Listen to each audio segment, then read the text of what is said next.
안녕하세요. 신의 한수의 김한수 변호사입니다. 어느덧 연말 연초를 지나 설 연휴까지 지나버렸습니다. 이맘때쯤이면 마음이 뒤숭숭하잖아요. 이제 다음 연휴는 너무 멀고 출근은 너무 하기 싫고 내가 언제까지 이 짓을 해야 되나, 이제 출근 안 하고 살 수 있는 방법은 없나, 이런 고민을 한참 할 시기입니다. 제가 그랬거든요. 저도 이맘때쯤에 정말 많이 여러 번 퇴사를 고민했었습니다. 그래서 제가 오늘 영상을 준비했습니다. 이미 퇴사를 결정하신 분이나 아니면 진지하거나 심각하게 고민 중이신 분들, 혹은 가볍게라도 퇴사에 대한 고민이 있으신 분들에게 도움이 될까 해서 오늘 영상을 준비하였습니다. 그럼 영상 본격적으로 시작해 보도록 하겠습니다.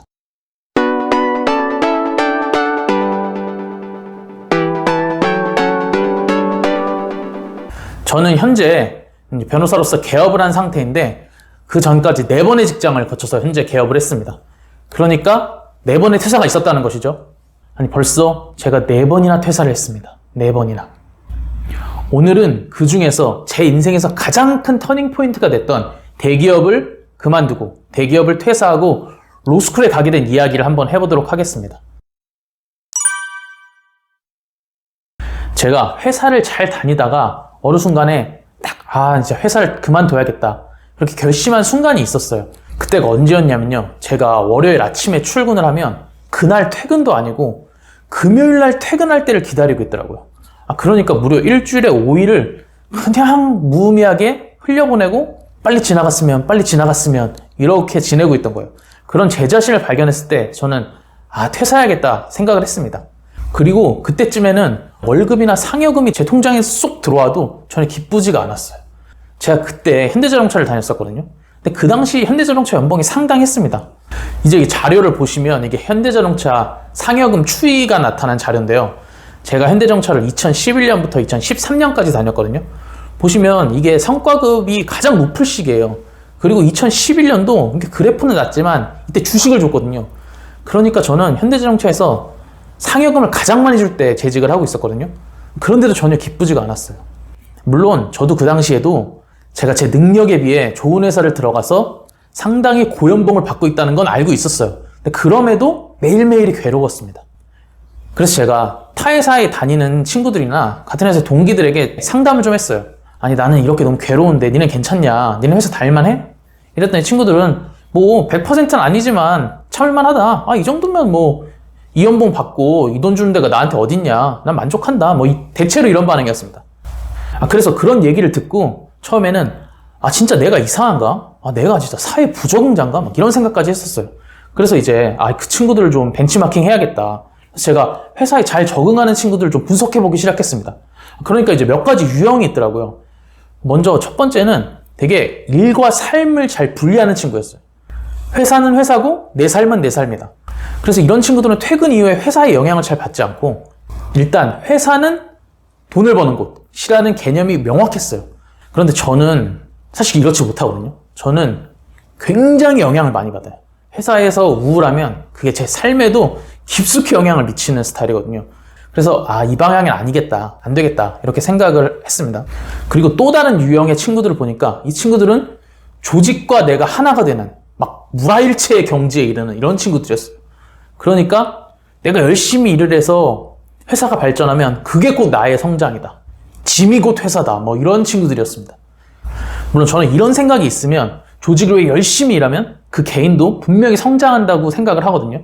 그런데 이건 진정으로 조직의 발전이 나의 발전이다라는 생각이 있어야 되잖아요. 저는 거기와도 좀 거리가 멀었어요.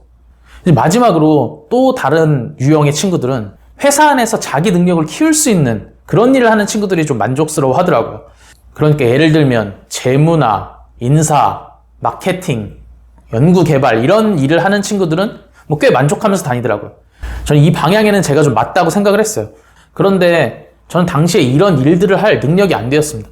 마냥 제가 능력이 안 되는데 회사에 이런 일들을 시켜달라고 조를 수 없는 거잖아요. 땡깡 피울 수 없잖아요.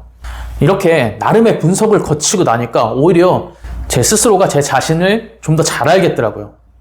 내가 이상한 게 아니라 내가 회사와 잘 맞지 않는구나. 나는 좀 다른 길을 가야겠다.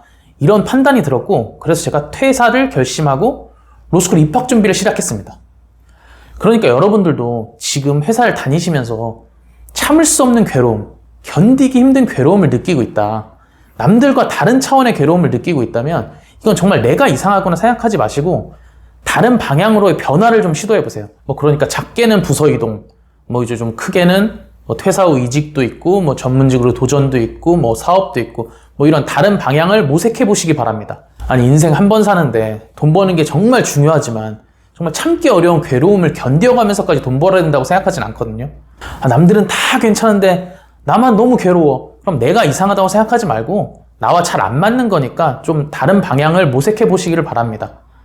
아니, 만약에 내가 정말 이상한 거라고 하더라도 막무가내로 참는 것보단 이상한 나와 잘 맞는 일을 찾아가는 게 더 낫다고 생각합니다. 저희가 일은 평생 해야 되잖아요. 그리고 퇴사를 결심하셨거나 퇴사를 계획하고 계시다면 제 경험에 비추어 볼 때 다음 단계에 대한 계획은 세워놓고 나오시는 게 좋습니다. 저는 퇴사를 하기 전에 다음 진로를 다 정해놓고 나왔었거든요. 그런데 간혹 아무것도 정해놓지 않고 퇴사를 한다거나 너무 막연한 목표만을 세우고 퇴사를 해서 좀 곤란한 상황에 처해지시는 분들을 좀 봤습니다. 물론 저처럼 다음 진로를 확 정해놓고 나올 필요는 없지만 그래도 나름의 구체적인 계획은 세우고 나오시는 걸 좀 추천드립니다. 제 친구 중에 이제 대기업을 다니다가 퇴사를 하고 사업을 하겠다고 퇴사를 한 친구가 있었어요. 그런데 사업이라는 목표는 정해놨지만 어떤 사업을 할지, 아니 심지어 분야도 안 정해놨어요. 그냥 막연히 난 회사랑 잘 안 맞아. 나는 큰 돈을 벌 거야. 회사 다니면 언제 큰 돈 버냐? 이런 생각으로 퇴사를 했어요. 그렇게 계획 없이 몇 달을 지내다 보니까 이 친구가 초조해진 거예요. 벌어놓은 돈은 점점 줄어들고 집에 눈치는 보이고 그러다 보니까 정말 원치 않게 다시 재취업을 했습니다. 그렇기 때문에 계획을 세우실 때는 좀 어느 정도 구체화된 게 좋습니다. 물론 퇴사 후에 세계 여행을 가서 제2의 인생을 발견했다 이런 분들도 있습니다. 그렇지만 그런 분들도 세계 여행이라는 구체적인 목표는 세운 거잖아요. 그 안에서 새로운 걸 발견한 것이지 정말 아무런 막연한 계획 없이 나오면 세계 여행 가라고 해도 못 갑니다. 그러니까 퇴사를 결심하셨거나 계획 중이신 분들은 지금 바로 나오지 마시고 조금 더 버티시면서 미래를 계획하는 시간을 가지신 후에 나오시는 걸 추천드립니다. 이상으로 퇴사를 고민하시는 분들을 위해 저의 경험을 토대로 좀 몇 가지 말씀을 드렸습니다. 결정을 하시는 데 있어 저의 경험이 조금이나마 도움이 되었으면 좋겠습니다. 영상 끝까지 시청해 주셔서 감사합니다.